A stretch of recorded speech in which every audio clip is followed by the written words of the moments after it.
നേതാക്കന്മാർ ഈ കേരളത്തിനകത്തുണ്ട്. ഞങ്ങളെ UDF-ലേക്ക് ക്ഷണിച്ച UDF-ന്റെ നേതാക്കന്മാർ ഈ കേരളത്തിനകത്തുണ്ട്.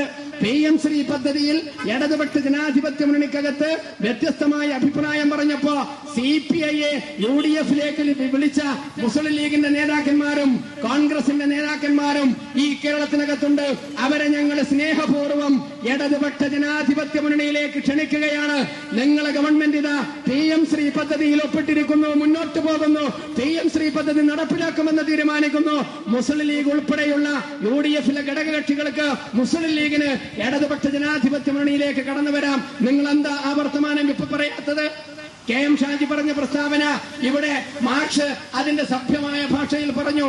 ഞങ്ങൾ അധികാരത്തിൽ വന്നാൽ നെഹ്റുവിനെ പുറത്താക്കുന്ന PM ശ്രീ പദ്ധതി, ഗാന്ധിജിയെ പുറത്താക്കുന്ന PM ശ്രീ പദ്ധതി ചവറ്റുകുട്ടയിലെറിയുമെന്നും അറബിക്കടലിൽ തൂക്കിയെറിയുമെന്നും പ്രഖ്യാപിച്ചു. കേരളത്തിന്റെ വകുപ്പ് മന്ത്രിയായിട്ടുള്ള ഇപ്പോഴത്തെ മന്ത്രിയായിട്ടുള്ള KM ഷാജി എന്റെ മുസ്ലിം ലീഗിന്റെ സുഹൃത്തുക്കളോട് ചോദിക്കട്ടെ, ഞങ്ങളുടെ നാട്ടിലെ ഭാഷയിൽ പറഞ്ഞാൽ KM ഷാജിക്ക് എത്ര എന്ന് ചോദിക്കേണ്ടി വരും.